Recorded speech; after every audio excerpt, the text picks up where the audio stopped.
దేవునికి మహిమ కలుగును గాక. ఉదయకాలపు ఆరాధన కోసం షాలోమ్ సంఘ పరిచర్య పక్షంగా హృదయపూర్వక శుభములు అభినందనలు తెలియజేస్తూ ఈ ఉదయకాలపు ఆరాధన కోసం ఆహ్వానిస్తున్నాం. కొద్దిపాటి ఆలస్యంగా కార్యక్రమం ప్రారంభించబడుతున్నప్పుడు కూడా కొద్దిసేపు దేవుని వాక్య ధ్యానం కోసం మనసారా హృదయమంతటితో ధ్యానించేందుకు కోసం ఇష్టపడవలసిందిగా మనవి చేస్తూ ప్రార్థన చేసి కార్యక్రమం ప్రారంభించుకున్నాం. ప్రార్థన. మహిమ కలిగిన మా ప్రియ పరలోకపు తండ్రి, మీకు స్తుతులు చెల్లించుకుంటున్నాం. అయ్యా, ఈ రోజు ఉదయకాల సమయంలో నేను ప్రేమించే పిల్లలుగా, సజీవులుగా, నేను స్తుతించి ఆరాధించే స్పృహ కలిగిన వారిగా మమ్మల్ని బ్రతికించినందుకే స్తోత్రాలు చెల్లించుకుంటున్నాం. ఈ రోజు మాలాగా అయ్యా నిన్ను ప్రేమించి నీ పిల్లలు ప్రపంచ వ్యాప్తంగా అన్ని స్థలాల్లో, అన్ని గృహాలలో, అన్ని చోట్ల చేరి నిన్ను ఆరాధించే ప్రతి స్థలాన నీవే రాజాధిరాజువై, అయ్యా చక్రవర్తివై, సింహాసనాసీనుడివై మహిమ ఘనత ప్రభావాలు పొందండి. నేను ప్రేమించే పిల్లలు, నీ వాక్య ధ్యానం కోసం ఇష్టపడే పిల్లలు, నీ స్వరనాదం వినేందు కోసం ఇష్టపడిన పిల్లల హృదయాలు తృప్తిపరచినట్టుగా సేవకుడి ద్వారా మీ స్వర శబ్దాన్ని, మీ వాక్ శబ్దాన్ని వినిపించి మహిమ పొందండి. అయ్యా, ఈ రోజు ఉదయకాలపు సన్నిధిలో మీ సన్నిధిని అనుభవించి ఆ కృప మాకు అనుగ్రహించమని పరిశుద్ధాత్మదేవ నీ కృప కొరదు ప్రతి దురాత్మ సంబంధమైన శక్తులను యేసు నామములో గద్దిస్తూ యేసు నామములో ప్రార్థించి ప్రారంభిస్తున్నాము పరమ తండ్రి. ఆమేన్. హల్లెలూయా. అందరూ కలిసి ప్రభువును స్తుతిస్తూ ఒక పద విచారణ పాల్గొదాం. నేరుగా వాక్య ధ్యానంలోకి మనం వెళతాం. ఈ సమయంలో దేవుని మహిమపడదాం.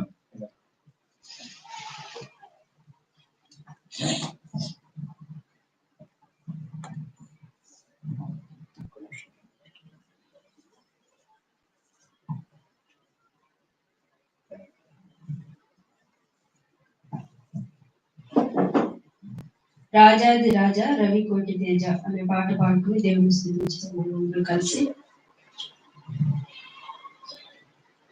రాజాది రాజా రవి కోటి తేజ రమణీయ సామ్రాజ్య పరిపాలక.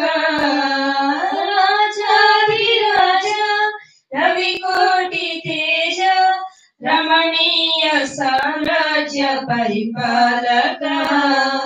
విడువని కృపణాలు స్థాపించెనే సియోనులోనున్న స్తుతుల సింహాసనమును.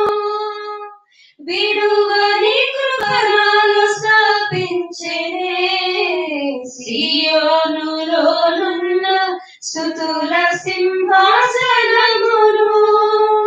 రాజాది రాజా రవి కోటి తేజ రమణీయ సామ్రాజ్య పరిపాలక.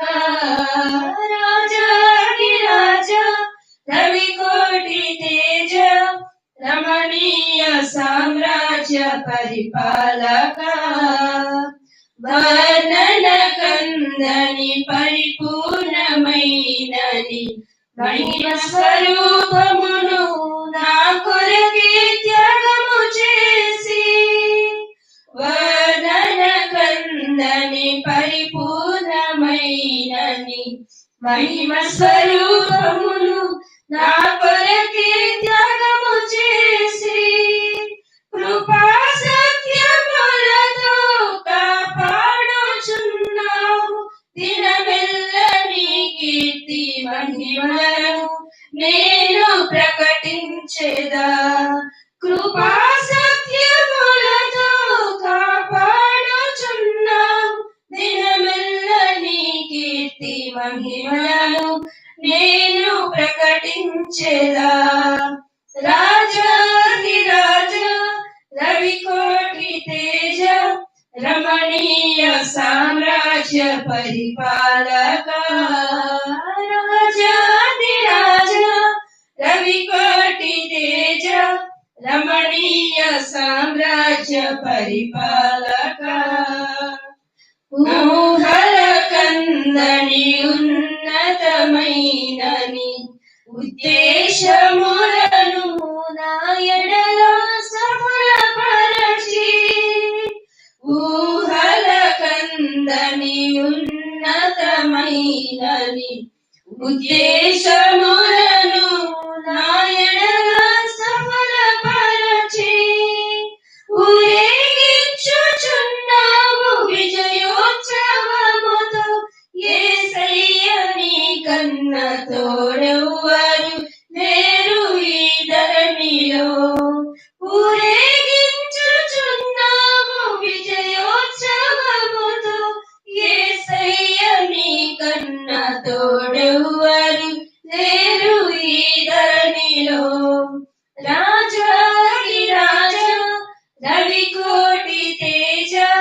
రమణీయ సామ్రాజ్య పరిపాలక రాజాధిరాజ రవికోటి తేజ రమణీయ సామ్రాజ్య పరిపాలక మకుటము ధరించిన మహారాజు వైని సౌభాగ్యమును నా కొరకే సిద్ధపరచితివి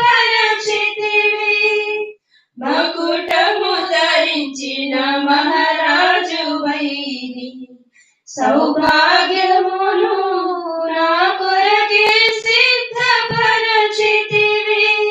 నీ పరిశుద్ధమైన మార్గములో నడచి నీ సాక్షినై కాంక్షతో పాడేద స్తోత్ర సంకీర్తనలే నీ పరిశుద్ధమైన మార్గములో నడచి నీ సాక్షినై కాంక్షతో పాడేద స్తోత్ర సంకీర్తనలే రాజాధిరాజ రవికోటి తేజ రమణీయ సామ్రాజ్య పరిపాలక రాజాధిరాజ రవికోటి తేజ రమణీయ సామ్రాజ్య పరిపాలక విడువని కృపణాలు స్థాపించే సియోనులోనున్న స్తుతుల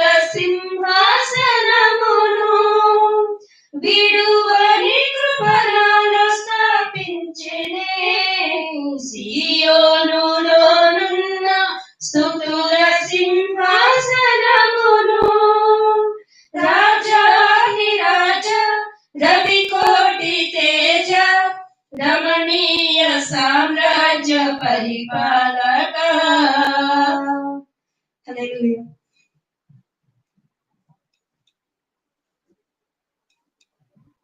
ఈ సమయంలో వాక్యం కొరకు సిద్ధపడదాం.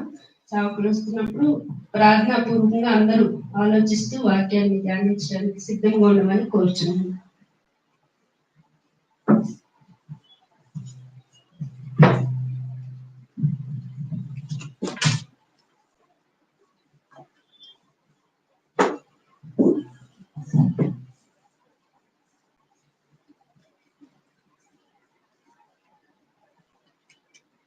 దేవుని పరిశుద్ధ నామానికి ఇష్టంగా పరిశుద్ధ గ్రంథ ధ్యానం కోసం కొద్ది సమయం మన హృదయాన్ని దేవుని వైపు తిప్పుదాం. పరిశుద్ధ గ్రంథ ధ్యానం కోసం వాక్య ధ్యానాన్ని మనం చేసుకున్నాం. పరిశుద్ధ గ్రంథం నుంచి కొన్ని మాట మనం చదువుకుందాం. ఈరోజు దేవుని వాక్య ధ్యానాన్ని మనం చేస్తున్న సమయంలో అంశాన్ని నేను మీకు జ్ఞాపకం చేస్తాను. పరిశుద్ధులు దేవుని సన్నిధిలో నిజంగా పరిశుద్ధులా అన్నది ప్రశ్న. పరిశుద్ధులు దేవుని సన్నిధిలో నిజంగా పరిశుద్ధులా అన్నది ఈరోజు మన ముందున్న అంశం. చాలా సార్లు పరిశుద్ధ గ్రంథం బైబిల్ మనం చదువుతున్నప్పుడు పరిశుద్ధులు అనే పదాన్ని మనం చదువుతూ ఉంటాం. ఎందుకు నేను ఈ మాట మీ ముందు ప్రస్తావిస్తున్నాను అంటే, పరిశుద్ధులు అని దేవుడు పిలిచిన పిలుపు అది అలంకార సంబంధమైన పిలుప, లేక స్వభావ సిద్ధంగా మనం పరిశుద్ధులుగా మార్పు చెందామా అన్నది మనం వేసుకోవాల్సిన ప్రశ్న. ఈ ప్రశ్నతో మనం పరిశుద్ధులము అని గర్వించే అహంకారానికి గొడ్డలి పెట్టుగా చాలా సార్లు మనకు మనమే పరిశుద్ధులమని, మనం పవిత్రులమని, మనం మాత్రం పరలోకానికి పోతామని, మిగతా వాళ్ళందరూ నీచమైన వాళ్ళని, ఒకప్పుడు యూదు జాతి ఏ రీతిగా భావాన్ని కలిగి ఉందో సరిగా ఆధునిక క్రైస్తవ భావజాలం కూడా ఇలా మారిపోయింది. అది కాదని మనం ఆలోచించడం ద్వారా దేవుని మీద మనం మరింత ఆధారపడగలుగుతాం. అది ఈరోజు లేఖన బోధ సారాంశంగా నేను మీకు తెలియజేయదలుచుకున్నాను.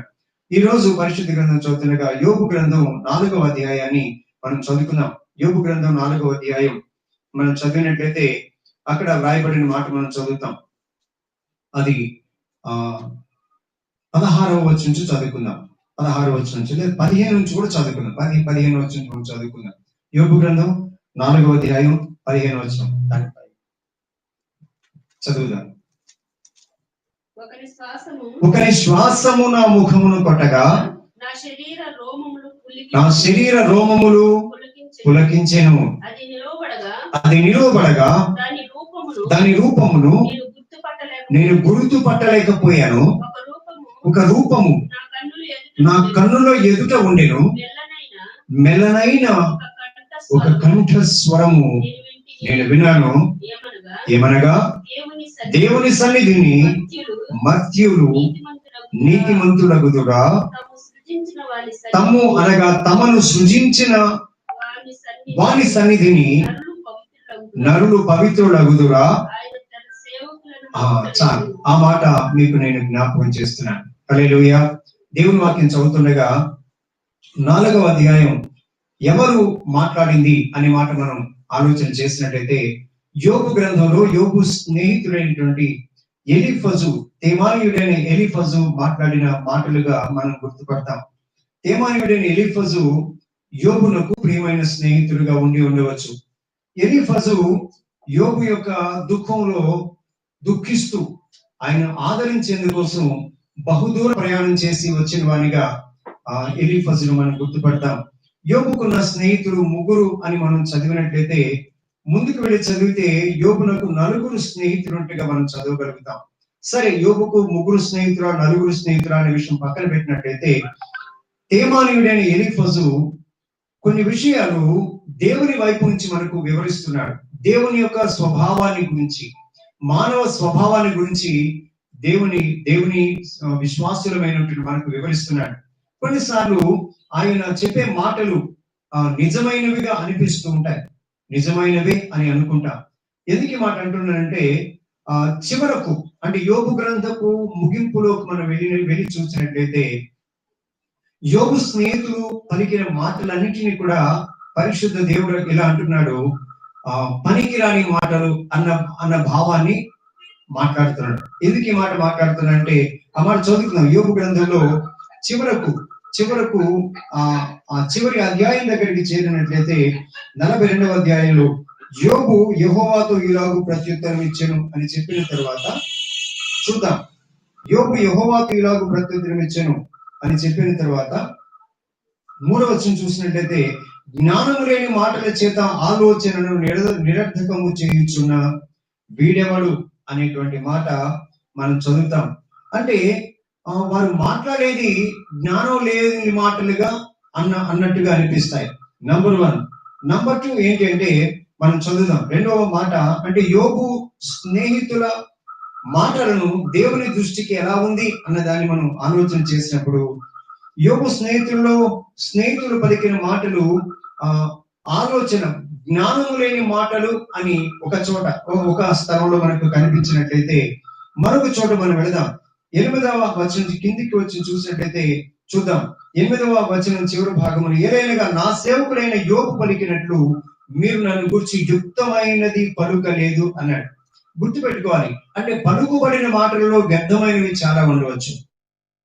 ఎందుకు ఈ మాట అంటున్నానంటే, పరిశుద్ధ గ్రంథమైన బైబిల్ మనం చదువుతుండగా ఆయన సేవకులుగా మనం మాట్లాడే మాటల్లో కొన్నిసార్లు పొరపాట్లు దొరుకుతుంటాయి. అంత మాత్రం చేత మొత్తం అంతా తప్పు అని మనం చెప్పలేం, కానీ కొంత శాతం మన మానవ నైజం అనేది మన మాటల్లో, భావజాలంలో, లేకుంటే వ్యక్తీకరణలో, ఉచ్చారణలో బయటపడవచ్చు. అంత మాత్రం చేత దేవుని వాక్యం చదువుతుండగా యోబు స్నేహితులు పలికిన మాటలు పనికిరానివి అని మొత్తానికి కొట్టేలేం, కానీ కొంత సత్యం ఉన్నట్టుగా మనం తెలుసుకుంటాం.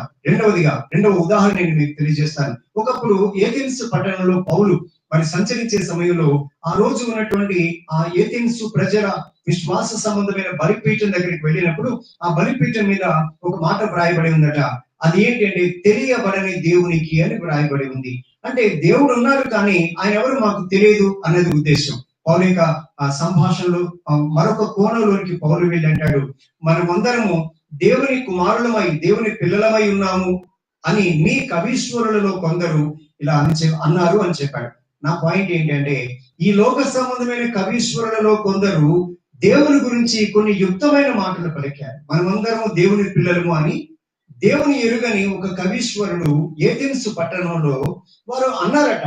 దాన్ని అంగీకరిస్తూ పౌలు దాన్ని ఉటంకిస్తూ మాట్లాడతాడు. అంటే మనమందరం దేవుని పిల్లలమని విశ్వాసి అనవచ్చు, అవిశ్వాసి కూడా అనొచ్చు. అవిశ్వాసి మనమందరం దేవుని పిల్లలము అని చెప్పినందు చేత అతను చెప్పిన మాట తప్పు అని మనం కొట్టివేయలేం. అందులో పాక్షిక సత్యం ఉన్నదనే మాట గుర్తుపెట్టుకుందాం. ఆ రీతిగానే యోబు స్నేహితుల విషయంలో కూడా యోబు స్నేహితులు మాట్లాడిన మాటలన్నీ కూడా పాక్షిక సత్యాలు. అంటే కొంతవరకు సత్యం, కొంతవరకు సత్యం కావచ్చు. కొంతవరకు దేవుని సంతోషపెట్టాయి, కొంతవరకు దేవుని సంతోషపెట్టి ఉండకపోవచ్చు. కనుక దేవుని వాక్యం చదువుతుండగా ఎలీఫజు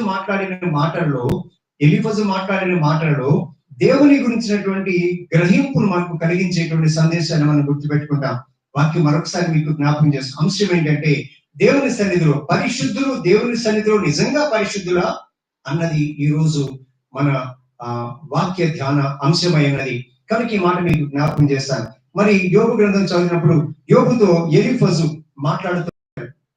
ఏమని మాట్లాడాడంటే చూద్దాం. ఏలైనగా దేవుని సన్నిధిని మర్త్యులు నీతిమంతులగుదురా అనే మాట. ఇంగ్లీష్ బైబిల్ మనం చదివినట్టయితే ఈ రీతిగా ఉంటుంది. ఇంగ్లీష్ బైబిల్ ఈ రీతిగా వ్రాయబడింది. ఆ మాట చదువుదా. చదవమ్మా. Shall mortal man be more just than God? Be more just than God? More just than God? Shall a man be more pure than his maker? More pure than his maker? అది ప్రశ్న. అంటే గమనించాలి, వాక్యం చదువుతుండగా దేవుని సన్నిధిని అనగా దేవుని ఎదుట అని మనం అర్థం చేసుకున్నాం. దేవుని ఎదుట ఈ ప్రపంచ మానవ జాతిలో రక్షించబడిన వారే కానీ రక్షించబడని వారే కానీ, యేసుని నమ్మిన వారే కానీ యేసును నమ్మని వారే కానీ దేవుని సన్నిధిలో నిలువబడి దేవునితో, ఇంగ్లీష్ బైబిల్లో ఆయనతో సమానమైన పరిశుద్ధత లేకుంటే మరొకసారి ఎవరి రాబడింది ఇక్కడ. Shall mortal man be be more just than God? Be more just than God? Shall a man be more pure than his maker? తను సృజించిన దేవుని కంటే పరిశుద్ధుడా? దేవుని పరిశుద్ధతకు సమానమైన పరిశుద్ధత ఈ నరమానవులలో రక్షించబడిన వారిలో ఉండదు అనే మాట నేను జ్ఞాపకం చేస్తున్నాను. పరిశుద్ధులు అని దేవుడు పిలిచిన పిలుపు అలంకారంగా, దేవుడు పిలిచిన పిలుపు తన పరిశుద్ధతతో సమానమైన పరిశుద్ధత అని మనం అంగీకరించలేము. ఎందుకు ఈ మాట మాట్లాడుతున్నానంటే బైబిల్ గ్రంథం చదువుతుండగా తనను సృజించిన వారి సన్నిధిని నరులు పవిత్రుడగుదురా. బేసిక్ గా ఒక మానవుడు దేవుని ఎదుట పరిశుద్ధుడు లేకుంటే పవిత్రుడు అని దేవుని కనికరం చేత మాత్రమే పిలువబడుతున్నాడు, దేవుని ప్రేమ చేత మాత్రమే పిలువబడుతున్నాడు తప్ప స్వభావ సిద్ధంగా ఆపాదమస్తకం ఒక వ్యక్తి, ఒక మానవుడు, మట్టిలో పుట్టిన మానవుడు. చదువుదాం వాక్యం చూసినట్టయితే చూద్దాం. మన మనిషి ఎటువంటి మంటిలో పుట్టిన వారి యందు, మన పుట్టుక మంటిలోనే మనం మార్పు చెందాము, పరిశుద్ధాత్మను అనుభవించాము, పరిశుద్ధాత్మ దేవుని ద్వారా మన స్వభావాన్ని మార్చుకున్నాము. అంత మాత్రం చేత మన స్వభావం అంతా A to Z 100% ఇది మార్పు చెందినది కాదు అనే మాట గుర్తు చేసుకున్నాం. కాబట్టి మనం పరిశుద్ధులము అని గర్వించడానికి వీల్లేదు. పరిశుద్ధతలో మేము అతి పరిశుద్ధులము, మేము తెల్లని బట్టలు కట్టుకున్నాం, మేము 144,000 మందిలో మేమున్నాము, మేము మాత్రమే పరలోకానికి పోతాము, మూతికి మీసాలు ఉండవద్దు, తెల్ల బట్టలు కట్టుకోవాలి, రకరకాల సిద్ధాంతాల చేత విశ్వాసులలో ఒక గుంపు, ఒక తెగ వేరైపోతుండగా గుండె మండుతూ నేను మీతో మాట్లాడుతున్నాను. దేవుని ఎదురు తెల్ల బట్టలు కట్టుకుని నీవు కానీ, మీసాలు తీసేసి నీవు కానీ, లేకుండా మరే అలంకారం, మరే బంగారం వెండి తీసి పారేసి నిరాడంబరంగా జీవించే నీవు కానీ దేవుని ఎదుట పరిశుద్ధురాలిని అని నిలబడజాలవు, పరిశుద్ధుని నేను అని దేవునితో చెప్పజాలవు అనే మాట నేను మీకు జ్ఞాపకం చేస్తున్నాను. ఈ సందేశం ద్వారా మనతో దేవుడు ఏం చెప్పదలుచుకున్నాడంటే నీవు తగ్గింపు జీవితం జీవించాలి. నువ్వు ఏ విశ్వాస కంటే ఎక్కువ దానివి కావు, ఏ విశ్వాస కంటే నువ్వు చాలా హైయెస్ట్ లెవెల్లో ఉన్నావని అనుకోవద్దు, భ్రమపడవద్దు. ఈ ప్రపంచంలో ఉత్కృష్ట స్థితిలో ఉన్న సేవకుడు ఎంతో, ప్రవక్త ఎంతో, అత్యల్పుడైన విశ్వాసి కూడా దేవుని ముందు సమానమే. దేవుడు వాడుకునే పద్ధతి వేరు కావచ్చు, కానీ దేవుడు ప్రేమించే విధానం, దేవుడు ప్రాణం పెట్టిన విధానం, ఒక ప్రవక్త, అపోస్తలుడు, బిషప్, రెవరెండ్ ఎవరి కోసమైనా ఒకలాగా, చిన్న ఆ విశ్వాసంలో చిన్న వాడైన వారి కోసం యేసు ఒకలాగా చనిపోలేదు, మరొకలాగా ప్రేమించలేదు, మరొకలాగా ఆయన వారి కోసం దీవెనలు పంచలేదు. అందరినీ ఒకేలాగా ప్రేమించాడు. అందరినీ ఒకేలాగా దేవుడు ప్రేమిస్తుంటే విశ్వాసుని ఎక్కువైన దానిగా, విశ్వాసంలో ఎవరికంటే ఎక్కువైన వాడిగా నీవు భావించుకొని భ్రమపడవద్దని, గర్వించవద్దని, హెచ్చించుకోవద్దని నీకు దేవుని సేవకునిగా హెచ్చరిస్తున్నాను, మనవి చేస్తున్నాను. ఎందుకనగా నీ నైజాన్ని దేవుని వాక్యం చెప్తుంది. మానవ నైజాన్ని బైబిల్ బయట పెడుతుంది. ఇన్ని పెట్టుకున్న వాడు తెలుసా, వాక్యం చెప్తుంది, నీవు మంటిలో పుట్టిన వాడు చిమ్మట చితికి పోవునట్లుగా చితికి పోవు వారి యందు మరి ఎన్ని కనుక్కుంటాడు, ఎన్ని లోపాలు కనుక్కుంటాడు అని ఎలీఫజు ప్రశ్నిస్తే, నిజమే కదా అని సేవకుడా, విశ్వాసి, bishop, reverend, you have to accept the word of God. ఈ స్క్రిప్చర్ పోర్షన్ ని నీవు అంగీకరించి తీరాలి. లేకపోతే నిన్ను మోసం చేసుకుంటున్నావు, నిన్ను ఒక వేషధారిగా దేవుని ముందు చూపించుకుంటున్నావు. ఎందుకు ఈ మాట మాట్లాడుతున్నా అంటే, దేవుని వాక్యం చదువుతుండగా వాక్యం చూసినప్పుడు, ఆయన తన సేవకులను నమ్ముట లేదు, తన దూతల యందు లోపములు కనుగొనుచున్నాడు, తన దూతలలో లోపములు కనుగొనుచున్నాడట. నాకు ఇప్పటికీ ఆశ్చర్యం, దేవదూతలకు రక్త మాంసములు లేవు, శోధించబడేటువంటి అవకాశం వారికి లేదేమో అన్నటువంటి రక్త మాంసములు లేని దేవదూతలలో, నీకంటే ముందే పుట్టించబడిన దేవదూతలలో లోపములు, పాపములు కనిపెట్టగలిగిన మహాపరిశుద్ధుడైన దేవుని ఎదుట విశ్వాసి, సేవకుడా, నీవెట్లా పరిశుద్ధుడు అవుతావు, నీవెట్లా పరిశుద్ధుడు అని గర్విస్తావు? దేవుడు నీ మీద దయతలచి నీకు తనకు తానుగా పిలుచుకున్న ముద్దు పేరు పరిశుద్ధుడు తప్ప, మృదువైన పేరు పరిశుద్ధుడు తప్ప, గారాబంతో పిలుచుకున్న పేరు పరిశుద్ధుడు తప్ప, నీవు 100% పరిశుద్ధుడవు, పరిశుద్ధురాలివే కాదు. మరొక మాట నేను మీకు జ్ఞాపకం చేస్తాను. ఎందుకు ఈ మాట మాట్లాడుతానంటే, మనం యెషయా గ్రంథం కనుక చదివినట్లయితే, పరిశుద్ధ ప్రవక్త, అవును కదా, పరిశుద్ధుడు అని ప్రకటించబడుతున్న ప్రవక్త, దేవునితో మాట్లాడుతున్నటువంటి ఆ సహవాసం కలిగినటువంటి ప్రవక్త మాట్లాడిన మాటలు 6వ అధ్యాయం, యెషయా గ్రంథం 6వ అధ్యాయం నుంచి కొన్ని మాటలు చదువుకుందాం. అది రాజు అయిన ఉజ్జియా చనిపోయినటువంటి సంవత్సరం అట. అత్యున్నతమైన సింహాసనం ముందు ప్రభువు ఆసీనుడై ఉండగా నేను చూచితిని అని ప్రవక్త అయిన యెషయా మాట్లాడుతున్నాడు. మరలా మాట్లాడుతున్నాను, నా అంశాన్ని నేను దాటిపోవట్లేదు. ఒక విషయం నీతో సూటిగా, సీరియస్ గా దేవుడు నీతో మాట్లాడుతున్నాడు. నీవు పరిశుద్ధుడు అని గర్వించొద్దు, పరిశుద్ధురాలివి అని గర్వించొద్దు. ఏ విశ్వాసి కంటే, ఏ సంఘంలో ఉన్న వారి కంటే నువ్వు ఒక ఎక్కువైన దానికి ఎక్కువైన వాడివని అతిశయపడవద్దు. జాగ్రత్త. ఎందుకంటే ప్రవక్త అయిన యెషయా దేవుని స్వరాన్ని వినవానిగా, దేవుని స్వరూపాన్ని చూసిన వారిగా యెషయా గ్రంథం 6వ అధ్యాయం మనం చదువుతాం. చూశాడట. ఏం చూశాడు అంటే, చూడండి, అత్యున్నతమైన సింహాసనం ముందు ప్రభువు ఆసీనుడై ఉండగా ప్రవక్త అయిన యెషయా కళ్ళు చూస్తూ ఉన్నాయి. చూసావు నువ్వు ఎప్పుడైనా దేవుని? ఆ మహాపరిశుద్ధ సింహాసనాసీనుడైన దేవుని కళ్ళారా చూసావా? చూస్తే నిన్ను నీవు అసహించుకుంటావు, అతిశయపడవు, అసహించుకుంటావు. ఎందుకు? యోబు కూడా అదే పని చేస్తారు. ఆ మాట నేను మీకు జ్ఞాపకం చేస్తాను. పరిశుద్ధులైనటువంటి పరిశుద్ధ గ్రంథం బైబిల్లో 6వ అధ్యాయం కనుక మనం చదివినట్లయితే, అక్కడ యెషయా మాట్లాడుతున్న మాట, నేను చూచాను. ఎవరిని చూచాను?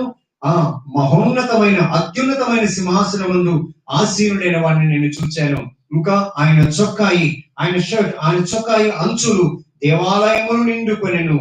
ఆయనకు పైగా శరాపులు నిలిచి ఉండిరి. ఒక్కొక్కరికి 6 రెక్కలుండెను. ప్రతి శరాపు అనగా ప్రతి శరాపు 2 రెక్కలతో తన ముఖమును, 2తో తన కాళ్లను కప్పుకొనుచు 2తో ఎగురుచు ఉండెను. వారు సైన్యములకు అధిపతియగు యెహోవా పరిశుద్ధుడు, పరిశుద్ధుడు, పరిశుద్ధుడు, సర్వలోకము ఆయన మహిమతో నిండి ఉన్నది అని గొప్ప స్వరముతో ప్రతి గానములు చేయుచుండుట ప్రవక్త అయిన యెషయా కళ్ళు చూచాయి అనే మాట నేను జ్ఞాపకం చేస్తున్నాను. యెషయా దేన్ని చూచాడు? తెరవబడిన పరలోకాన్ని చూశాడు. అత్యున్నత సింహాసనం ముందు ఆసీనుడైన వారిని చూచాడు. దేవదూతల గాన ప్రతిగానాలు చూచాడు. సమీపింపరాని తేజస్సును చూచాడు. చదువుదాం, గమనించండి, ముందుకెళ్దాం. 4వ వచనం, వారి కంఠస్వరము వలన గడప కమ్ములు కదులుచుండెను. మందిరము ధూమము చేత నిండగా జాగ్రత్తగా వినాలి. అప్పుడు దేవుని మహిమను కళ్ళారా చూచిన యెషయా మాట్లాడుతున్నమాట. 5వ వచనం, నేను అపవిత్రమైన పెదవులు గలవాడను, అపవిత్రమైన పెదవులు గల జనుల మధ్య నివసించువాడను, నేను నశించి తిని, రాజును సైన్యములకు అధిపతి యెహోవాను నేను కనులారా చూచి తిని అని తన స్వరమెత్తి బిగ్గరగా కేక వేస్తున్నాడు. దైవ దర్శనం పొందిన విశ్వాసికి, సేవకులకు ఉండే లక్షణం ఏంటి అంటే, అతిశయంతో అరిచి గంతులు వేయడు. తగ్గింపుతో, దీనత్వంతో దేవుని సన్నిధిని, ఆయన పాదాలు వెతుకుతాడు. ఆ పాదాలు వెతికే మనస్తత్వం నీ దగ్గర ఉన్నదా? తగ్గింపు మనస్తత్వం నీ దగ్గర ఉందా? గర్వించే మనస్తత్వం లేకుండా బ్రతుకుతున్నావా? అహంకారాన్ని విడిచి బ్రతుకుతున్నావా? సేవకుడు కావచ్చు, విశ్వాసివి కావచ్చు, తలాంతులు కలిగిన వాడు కావచ్చు, స్వస్థపరిచే కృపావరు నీకు దేవుడిచ్చి ఉండవచ్చు. అంత మాత్రం చేత ప్రవక్త అయిన యెషయా పలికిన మాట నువ్వు తప్పక పలికి తీరాలి. లేకపోతే నీవు దేవుని ఎదుట నీచమైన వాడివి. ఎందుకు మాట మాట్లాడుతున్నా అంటే, పరిశుద్ధ దేవుని సన్నిధిని అనుభవించిన ప్రవక్త అయిన యెషయా అంటున్నాడు, నేను అపవిత్రమైన పెదవులు కలవాడను. అపవిత్రమైన పెదవులు ఏం పలుకుతాడు యెషయా? నోరు తెరిచి ఏం మాట్లాడతాడు చెప్పండి? ప్రవక్త అయిన యెషయా బూతులు మాట్లాడాడని చెప్పగలమా? ప్రవక్త అయిన యెషయా ఎవరిని దూషించాడు, లేకుంటే ద్వేషించాడని చెప్పగలమా? నేను మాట ఎందుకు మాట్లాడుతున్నంటే, దేవుడు ఒక వ్యక్తితో దర్శించేటువంటి స్థాయి కలిగిన యెషయా, అది గుర్తుపెట్టుకోవాలి. దేవుడు ఒక మానవుడితో మాట్లాడగలిగిన స్థాయిలో ఉన్నవాడు యెషయా ప్రవక్త. ఆయన దేవుని సన్నిధిని కళ్ళారా చూచి ఇమీడియట్ గా ఒక మాట, తనకు తెలియకుండానే ఈ మాట అంటూ ఉన్నాడు, నేను అపవిత్రమైన పెదవులు కలవాడను.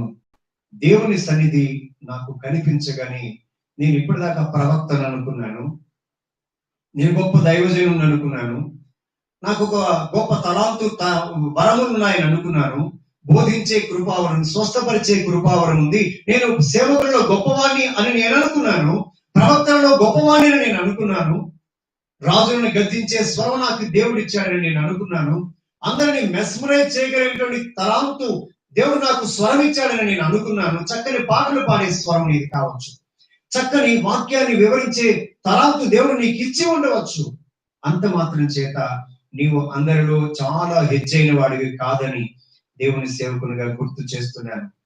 అప్పుడు అంటున్నాడు, నేను అపవిత్రుడను, లేకుంటే అపవిత్రమైన పెదవులు కలవాడను, అపవిత్రమైన పెదవులు గల జనుల మధ్య నివసించువాడను. ఎక్కడ బ్రతుకుతున్నావు విశ్వాసి?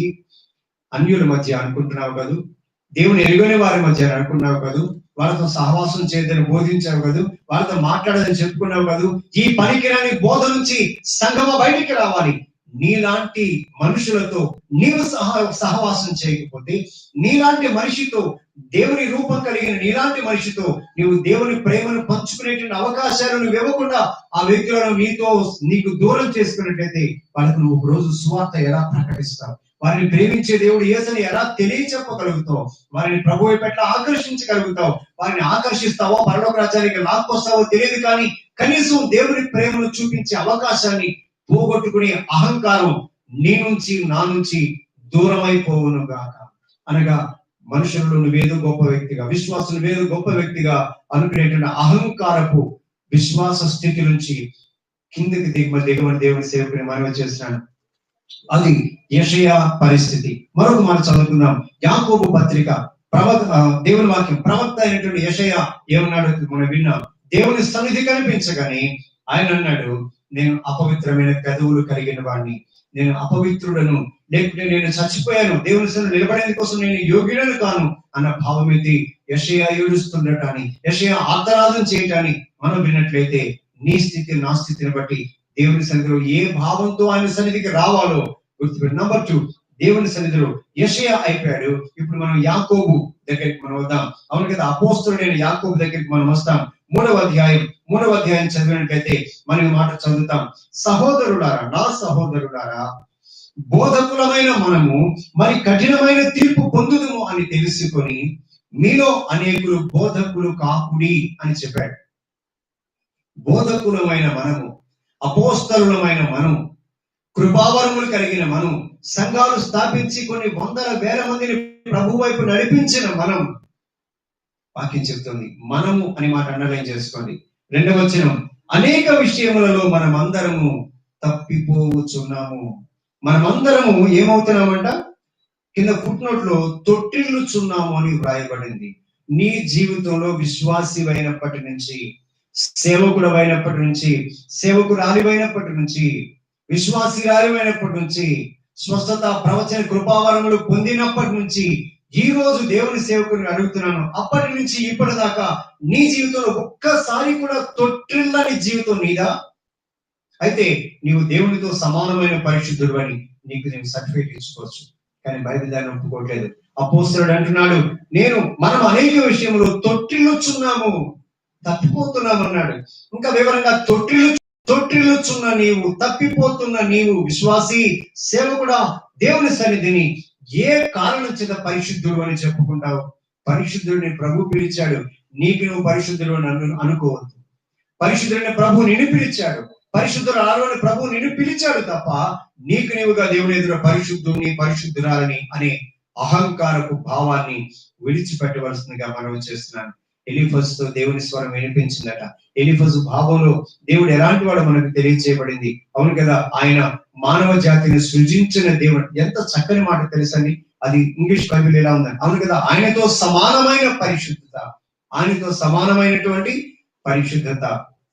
ఆ మాట చదువుతాం, దేవుని సన్నిధిని పవిత్రులగుదురా, దేవుని సన్నిధిని నీతిమంతుల సన్నిధిని. దేవుని సన్నిధిలో మనం పవిత్రులము, పరిశుద్ధులము, దేవునితో సమానమైన పరిశుద్ధులము అనే మాట మనం అనగలమా? అనలేము. యెషయా అంటాడు, నేను అపవిత్రుడను, లేకుంటే అపవిత్రమైన పెదవులు కలిగిన వాడిని అని యెషయా అంటే.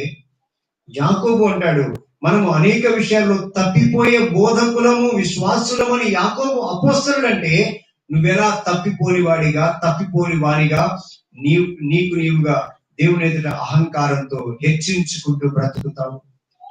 దేవుని సన్నిధిలో సేవకుని మనం చేస్తున్నాను, దానిని మనం విడిచిపెడదాం. దీనత్వంతో, తగ్గింపుతో ప్రభు పాద సన్నిధికి మనం వెళ్ళిపోతాం. ప్రభువా, నేను అపవిత్రురాలని, స్వభావ సిద్ధంగా నా లోపల అనేక లోపములు, పొరపాట్లు ఉన్నాయి, కానీ నేను నీ సేవ చేస్తున్నాను, కానీ నేను విశ్వాసిగా ఉన్నాను, కానీ నన్ను నీవు ఒక అస్వస్థపరిచే వ్యక్తిగా, బోధించే వ్యక్తిగా వాడుకుంటున్నావు. ఇది నీ గొప్పతనము తప్ప నా గొప్పతనం ఏమైంది ప్రభు? కాబట్టి నీ ఎదుట నేను ఎంతో తగ్గింపుతో బ్రతకాలి అని ప్రభుతో మాట్లాడి, తగ్గింపు స్వరం నీది కావాలని దేవుని సేవకునిగా మనం చేస్తున్నాను. ఎందుకంటే ప్రవక్త అపోస్తలుడైన పేతురు అంటాడు, ఏమంటాడంటే, మనం బలిష్టమైన ఆయన హస్తము క్రింద. చదువుదాం 5వ అధ్యాయం పేతురు పత్రిక.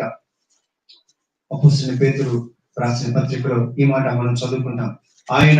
ఆయన బలిష్టమైన చేతి క్రింద దీన మనస్కులుగా. 5వ అధ్యాయం మొదటి పేతురు 5వ అధ్యాయం చదువుకుందాం. 5వ అధ్యాయం 5వ వచనం చదువుకుందాం. చిన్నలారా మీరు పెద్దలకు లోబడి ఉండండి. చిన్నలారా మీరు పెద్దలకు లోబడి ఉండండి. యవనస్తులారా పెద్దవాళ్ళకి లోబడండి. పోయేదేం లేదు. ఎగరేసేవ తలకాయి, నీ పైన ఒక బలమైన చేయి ఉంది, అది తొక్కేయగలదు. బి కేర్ఫుల్, జాగ్రత్త. సేవకుడా, హెచ్చించుకోవద్దు, అతిశయపడకు, అహంకారంతో బ్రతకద్దు. ఎందుకంటే నీ పైన ఒక బలమైన హస్తం ఉన్నది, అది నిన్ను నలిపేయగలదు. చదువుదాం, గమనించండి. అవును కదా, ఏమంటాడు? చిన్నలారా మీరు పెద్దలకు లోబడి ఉండండి. మీరందరూ ఎదుటివాని ఎడల దీన మనస్సు అని వస్త్రము ధరించుకొని మిమ్మల్ని అలంకరించుకొనుడి. దేవుడు అహంకారులను ఎదిరించి దీనులకు తన కృప అనుగ్రహించును. అహంకారపు విశ్వాసి గాని ఉండకూడదు. నీ విశ్వాసం నిన్ను అహంకారిగా మార్చవద్దు. నీ పరిశుద్ధత, పవిత్ర జీవిత విధానం నేను ఒక అహంకారిగా మార్చవద్దు. నాకు తెలిసిన కొన్ని సంఘాలు ఉన్నాయి, వారు తమను తాము చాలా హై హోలీ పీపుల్ గా వారు తమను తాము ఊహించుకుంటారు. ఎంత నికృష్టమైన స్థితి! అంత పరిశుద్ధులవా? ఈ ప్రపంచ విశ్వాసుల కంటే చాలా గొప్ప విశ్వాసివా? ఈ ప్రపంచంలో విశ్వాసులు అనేక తమ జీవితాలు త్యాగం చేస్తున్నారు. తమ ఆస్తులు పోగొట్టుకుని ఉండవచ్చు, తమ జీవితాన్ని దేవుని కోసం ఇచ్చేసి ఉండవచ్చు. ఇవి వారు త్యాగపూరిత జీవితానికి గుర్తు తప్ప వారి లోపల దేవుడు లోపములు కనుగొనలేనంత పరిశుద్ధులుగా ఈ ప్రపంచ మానవ జాతిలో ఏ ప్రవక్త లేడు, ఏ అపోస్తలుడు లేడు, ఏ విశ్వాసి లేడు. దేవుని వాక్యం చెప్తుంది, నీవు కనికరించబడ్డావు, కనికరించబడి పరిశుద్ధులని పిలిపించుకున్నావు కనుక పరిశుద్ధులుగా ఉందాం. పరిశుద్ధులుగా ఉండేందుకోసం ప్రయత్నం చేద్దాం. నీ కంటి చూపులో పొరపాట్లు జరుగుతాయి, నీ నోటి మాటలో పొరపాట్లు జరుగుతాయి, నీ హృదయ సంబంధమైన ఆలోచనలో పొరపాట్లు జరుగుతాయి. నీకు మంచి వాక్యం చెప్పేవారు, పాటలు పాడేవారు, స్వస్థపరిచే కృపావరం, ప్రవచనాలు చెప్పే కృపావరం ఉన్నంత మాత్రాన నిన్ను నీవు పరీక్షించుకో. నీవంత పరిశుద్ధురాలివే కాదని, నీవంత పరిశుద్ధులు కాదని దేవుని ఎదురు తల ఎగరవేసేటువంటి స్థితిలో కలిగిన విశ్వాసిగా దేవుడు ఈ ప్రపంచంలో ఎవ్వరిని నియమించలేదండి. దేవునికి స్థుతి కలుగును గాక. వాక్యం చెప్తోంది, అక్కడ అంటున్నాడు, అవునుగా దేవుడు అహంకారంలో ఎదిరించి దీనులకు తన కృపను అనుగ్రహిస్తాడు. నీవు కృప పొందేవు అంతే. కృప వల్ల నీవు దేవుని దయ వల్ల, దేవుడు నీ మీద జాలి పడినందు చేత నీవు దేవుని సన్నిధికి రాగలిగావు. ఆయన్ని ప్రేమిస్తూ ఆయన సన్నిధిలో ఒక మంచి జీవితం జీవిస్తున్నావు. కానీ అతి పరిశుద్ధులాగా పోజు పట్టదు, అతి పరిశుద్ధులుగా నీ ఆలోచనలు నిన్ను హెచ్చించుకోవద్దు. కిందికి వచ్చి చూద్దాం, వాక్యం చెప్తుంది, అవును కదా. ఏమంటున్నాడు 6వ వచనం చూసినట్లయితే, దేవుడు తగిన సమయం మిమ్మల్ని హెచ్చించినట్టు ఆయన బలిష్టమైన చేతి కింద, ఇది నా పాయింట్, ఆయన బలిష్టమైన చేతి క్రింద మనం దీన మనస్కులుగా ఉండాలి, దీన మనస్సు కలిగిన వారిగా మనం ఉండాలి. అలంకారాల గురించి ప్రసంగాలు విన్నాం. అలంకారాలు ధరించుకోవాలని, బంగారం వేసుకోవద్దని, భాషలు మాట్లాడవద్దని, ఇవన్నీ కలిసి ఒక విశ్వాసిని ఎంత కన్ఫ్యూజన్ లో తీసుకెళ్తే తెలుసు. ఎందుకు ఈ మాట మాట్లాడుతున్నానంటే, ఒకరోజు ఈ విషయాల మీద నేను మీతో మాట్లాడదలుచుకున్నాను. దేవుని చిత్తమైతే రాబోయే రోజుల్లో మరిన్ని ముఖ్యాంశాలతో దేవుడు నన్ను మీ ముందుకు తీసుకొచ్చును గాక. వాక్యం చెప్తోంది, ఆయన సన్నిధిలో పరిశుద్ధులు అనేవారు దేవుని కృప చేత పరిశుద్ధులుగా పిలువబడ్డారు తప్ప వారి ఆపాదమస్తక జీవితం లోపరహితమైనది కాదు, పాపరహితమైనది కాదు. పాప స్వభావములో ఉన్న నీ లోపల దేవుడు తన స్వభావాన్ని నింపేందుకోసం నీవు మరణ పర్యంతం దేవుడు ప్రయత్నం చేస్తూ ఉంటే, నీవు దానికి సహకరిస్తూ ఉంటే దేవుడు తన సన్నిధికి తీసుకోగలిగిన స్థాయి నీలో కలుగుతుంది తప్ప ముందుకు ముందే ఆ అహంకారిగా, అతి పరిశుద్ధునిగా నీవు భావించి దేవుని సన్నిధికి దూరం అయిపోవద్దని దేవుని సేవకునిగా చేతులెత్తి జోడించి బ్రతిమలాడుతున్నాను. నీలో నాలో పాప స్వభావము ఇంకా ఉంది. అది మన లోపల అప్పుడప్పుడు బయటకు వస్తూ ఉంటుంది. మనం పరిపూర్ణులం ఇంకా కాలేదు, మనం ఇంకా పరిపూర్ణతలోనికి ఎక్కిపోలేదు, మనం ఇంకా సంపూర్ణ సిద్ధి పొందిన ఆత్మలలోనికి చేరిపోలేదు, మనం ఇంకా చేరవలసిన గమ్యస్థానానికి చేరుకోలేదు. ఈదుతూ ఉన్నాం, ఒడ్డుకి ఇంకా చేరలేదు. మన మరణము తర్వాత పరిశుద్ధ దేవుని సింహాసనం మీద నిలబడేంత వరకు కూడా మనం మంచి ఆలోచన చేత కాపాడుకుంటూ ఉన్నాం. క్రీస్తు రక్తము చేత ప్రతిక్షణం మనల్ని పవిత్రపరచుకుంటూ, మనం పరిశుభ్రపరచుకుంటూ, శుద్ధీకరించుకుంటూ, ఆయన పాదాలు పట్టుకుంటూ దీనత్వంతో ఆయన సన్నిధిలో మనం ప్రవేశిద్దాం. దేవుడు తన లేఖన భాగాన్ని వింటుండగా పరిశుద్ధాత్మ దేవుడు మీతో మాట్లాడుతున్నాడని నేను నమ్ముతున్నాను. వాక్యం చెబుతోంది, దేవదూతలందు లోపములు కనుగొనగలిగిన దేవుని ఎదుట, మట్టిలో పుట్టిన మానవుడు, మట్టిలో పుట్టించిన దేవుని ఎదుట నేను పరిశుద్ధుని అని చెప్పుకోలేరు. మరొక మాట నేను మీకు జ్ఞాపకం చేస్తాను. అది యోబు కూడా ఒకానొక స్థితిలో నేను పరిశుద్ధుని అని ఆయన అనుకున్నాడు. ఆయన అనుకున్నాడు, నేను మంచివాడిని, నేను నీతిమంతుని, నాలో ఏ లోపం లేదు అని అనుకున్నాడు. దేవునికి స్తుతి కలుగును గాక. యోబు యెహోవాతో ఉత్తరం ఇస్తున్న మరొక మాట చదువుతాం. 5వ వచనం చదువు. యోబు గ్రంథం 42వ అధ్యాయం 5వ వచనం చదివినట్లయితే చదువుతాం, జాగ్రత్తగా వినాలి. నేను సోది చెప్పట్లేదు, సారవంతమైన అవును కదా శ్రేష్ఠ సందేశాన్ని పరిశుద్ధాత్మ దేవుని ద్వారా నేను మీకు అందిస్తున్నాను. బుద్ధి కలిగిన దేవుని జనాగమా, జాగ్రత్త కలిగి వాక్యం. 5వ వచనం చదువుతాం. 42వ అధ్యాయం 5వ వచనం చదివితే, యోబు తన గురించి తనిచ్చే సాక్ష్యాన్ని, యోబు అప్పటిదాకా తన స్నేహితులతో వాదిస్తాడు, నేను ఈ నీతిమంతుణ్ణి, నేను పవిత్రుడిగా బ్రతికాను, నా కళ్ళు కాపాడుకున్నాను, నా ఒళ్ళు కాపాడుకున్నాను, నా నోరు కాపాడుకున్నాను, నా హృదయాన్ని ఏమేమో చెప్పాడు. ఆయన దృష్టికి యోబు నీతిమంతుడిగా కనిపించాడు. కానీ గమనించాలి, 5వ వచనం చదువుతాం. వినికిడి చేత నిన్ను గూర్చిన వార్తను దేవా నేను విన్నాను. చదువుదాం. అయితే ఇప్పుడు నేను నిన్ను కన్నులారా చూచుచున్నాను. అయితే ఇప్పుడు నేను కన్నులారా నిన్ను చూచుచున్నాను. మరలా మాట్లాడతాను. యెషయా యెషయా ఆయన దేవుని స్వరూపాన్ని చూడగానే ఆయనకు అర్థమైంది, నేను అపవిత్రమైన పెదవులు కలిగిన వాడిని అని. యోబు దేవుని కన్నులారా చూడగానే అంటున్నాడు, చూడండి, ఇప్పుడు నేను కన్నులారా నిన్ను చూచుచున్నాను. ఇప్పుడు కళ్ళారా యోబు దేవుని చూస్తూ ఒక మాట అంటున్నాడు. 6th verse, 42nd chapter, Job 42nd chapter, 6th verse. కావున నేను నిన్ను కావున అసహ్యించుకొని కావున కావున ఏంటి కావున? కాబట్టి అంటే నిన్ను చూచిన తరువాత నా అభిప్రాయాన్ని మార్చుకుంటున్నాను. ఏం చదువుదాం?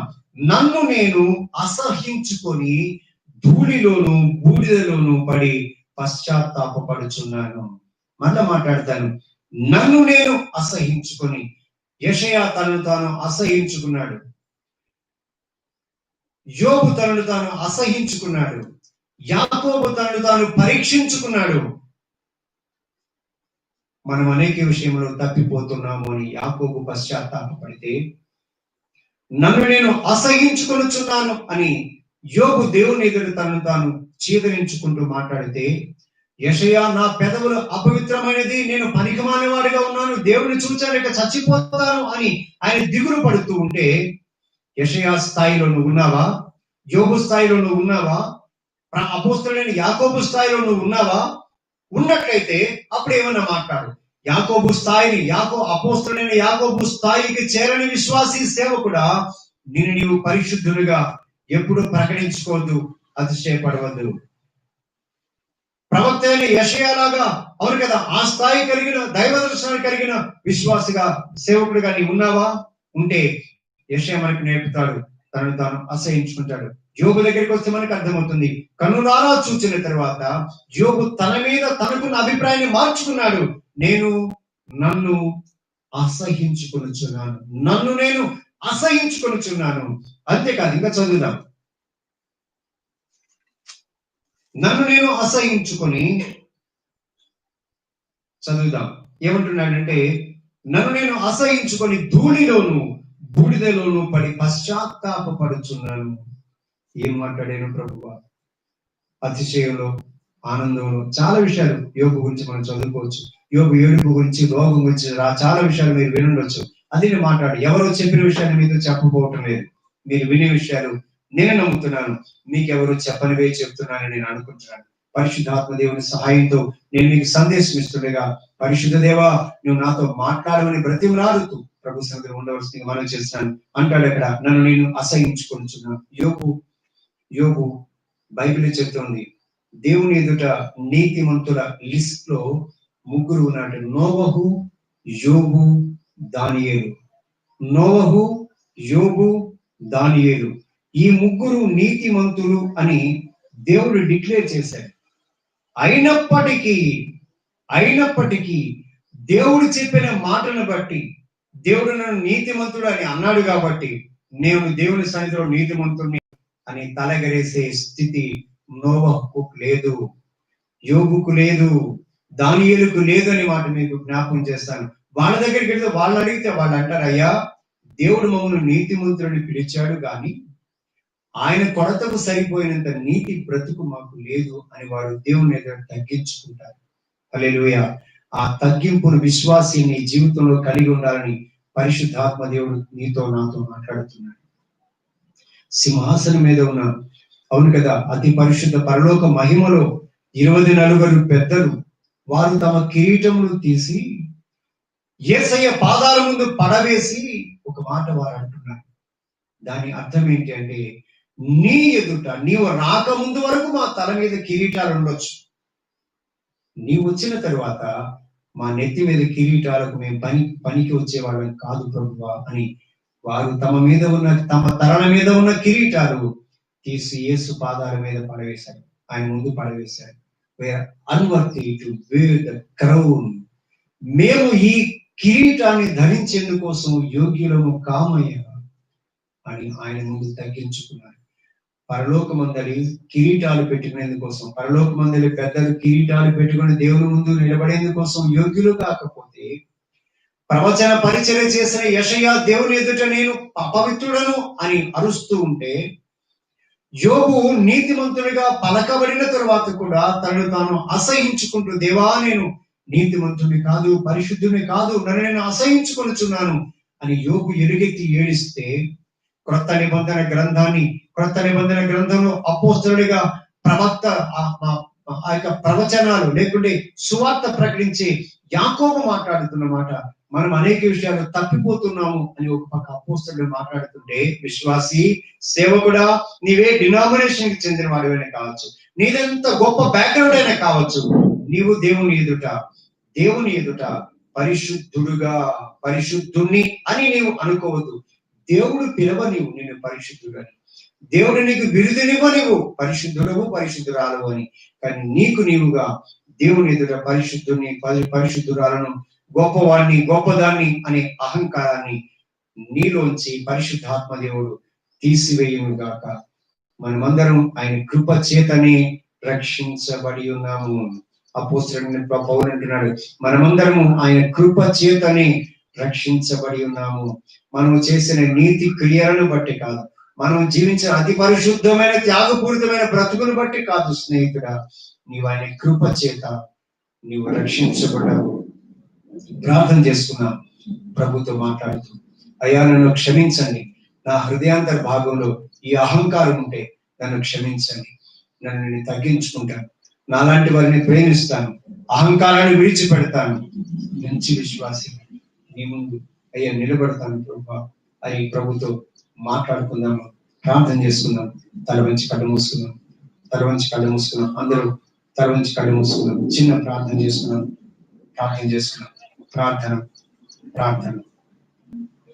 ప్రార్థన చేసుకున్నాం. దయచేసి దేవునికి మహిమ కలుగును గాక. దేవునికి స్తోత్రం. హల్లెలూయా. రైట్. ప్రార్థన చేసుకున్నాం. ప్రభు సన్నిధిలో ఆయన నీతో మాట్లాడుతుంటే ఒప్పుకో. నీవు మాట్లాడుతున్నా, ఆయన నీతో మాట్లాడుతున్నట్టయితే లోబడిపో. అయ్యా నన్ను నేను హెచ్చించుకున్నాను, నన్ను నేను గర్వించాను, అహంకారంతో ఉన్నాను, ఇప్పుడు ఆ ఆలోచన విడిచిపెడతాను. నేను ప్రవక్తని, నన్ను ప్రవక్త అని పిలిచాను. నేను స్వస్థపరిచి కృపావరం కలిగిన వాడిని, అయినప్పటికీ నన్ను నేను అయ్యా తగ్గించుకుంటాను అనే మాట ప్రభుత్వం చెప్తాను. ప్రభు సన్నిధికి మనం చేరుతున్నాం. ప్రార్థన చేసుకున్నాం. పరిశుద్ధుడా మీకు స్తోత్రాలు చెప్తాం. అయ్యా క్షమించమని ప్రభుత్వం మాట్లాడతాం. మహిమ కలిగిన తండ్రి మీకు స్తోత్రం అని చెప్తాం. యేసయ్యా మీకు స్తోత్రాలు. నేను నిన్ను ఎరుగకుండిన దేవా నీవు నన్ను ఎరిగికుంటివి. నేను నిన్ను ఎరుగకుండిన దేవా నీవు నన్ను ఎరిగి ఉంటివి. నా పాపములు అతిక్రమములు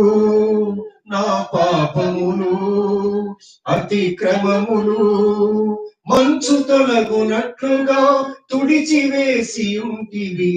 నీవు తప్ప యేసయ్యా దేవుడెవరు లేరయ్యా, విమోచించు వాడవు నీవేనయ్యా. నీవు తప్ప యేసయ్యా దేవుడెవరు లేరయ్యా, విమోచించు వాడవు నీవేనయ్యా. నేను నిన్ను ఎరుగుండిన దేవా నీవు నన్ను ఎరిగి ఉంటివి.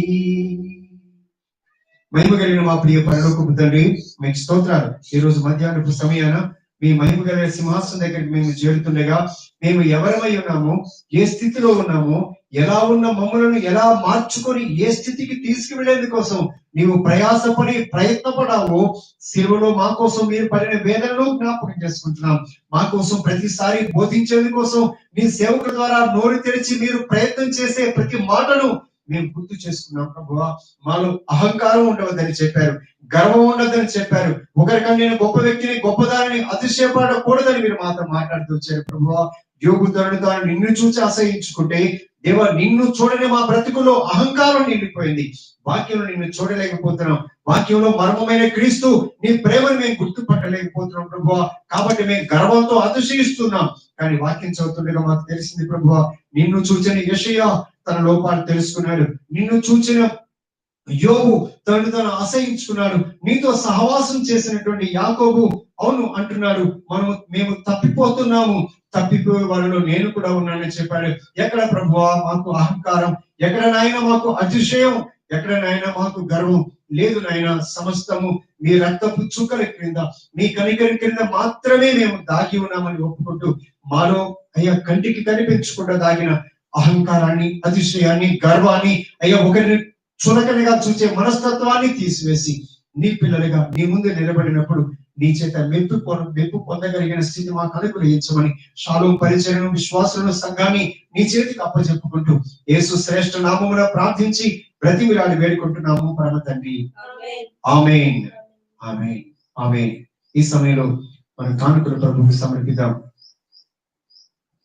నేను నిన్ను ఎరుగకుండినా దేవా నీవు నన్ను ఎరిగి ఉంటివి, నేను నిన్ను ఎరుగకుండినా దేవా నీవు నన్ను ఎరిగి ఉంటివి. ప్రార్థన చేసుకున్నాం. పాస్టర్ గారు ప్రార్థన చేశారు.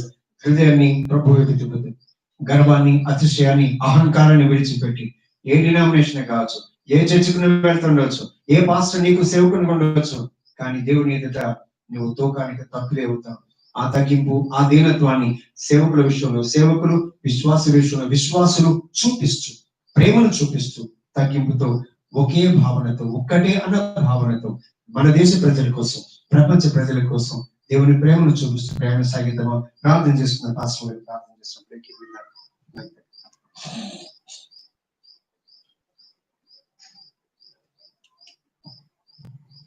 పరిశుద్ధుడా, మహాదేవ, కనుడా, మీకు స్తోత్రాలు, వందనాలు చెల్లించుకుంటున్నాం ప్రభా. ఈ ఆదివారం ఈ దినాన ప్రభా ప్రత్యేకంగా మీ సన్నిధిలో నాయన సంఘంతో సహవాసం చేయటం మీరు ఇచ్చిన కృప కొరకు వందనాలు, స్తోత్రాలు చెల్లిస్తున్నాను. పరిశుద్ధాత్ముడా, మహాదేవ, గనుడా, ఆశ్చర్యకరుడా, మీకు స్తోత్రాలు ప్రభా. ఈ సమయంలో ప్రభా నీ వాక్యం ద్వారా, అయా నీ పాటల ద్వారా మమ్మల్ని హెచ్చరిక చేసినావు ప్రభా. అయ్యను దేవా మాతో నాయన ముచ్చటించినావు ప్రభా, మీకు స్తోత్రాలు దేవా.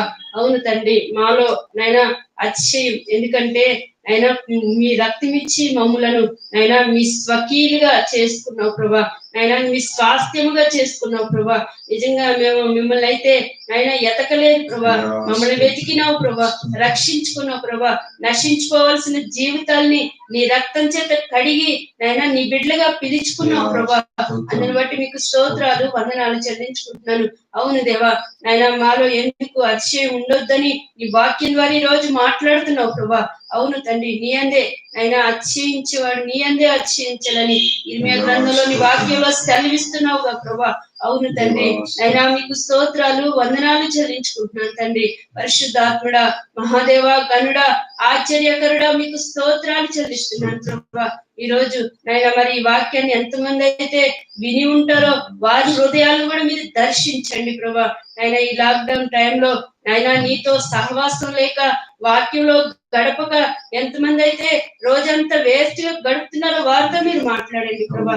మీకు స్తోత్రాలు, వందనాలు చెల్లించుకుంటూ ఆయన మరొక తరుణం మేమందరం కలిసి ఆయన నీ సన్నిధిలో స్తుతించేంత వరకు ఆయన మాతో మీ తోడు ఆయన మీ క్షేమాన్ని కోరుకుంటున్నాం ప్రభా.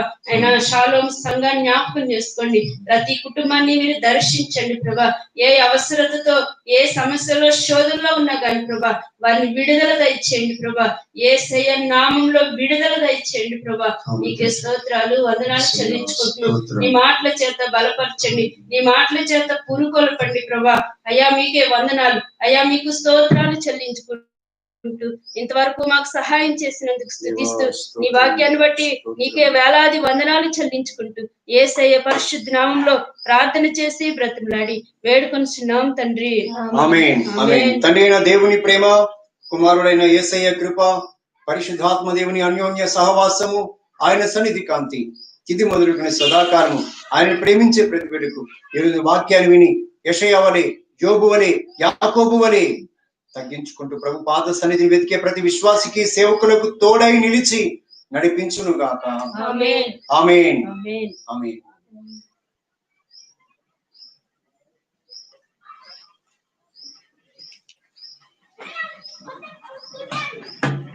అందరికీ వందనాలు.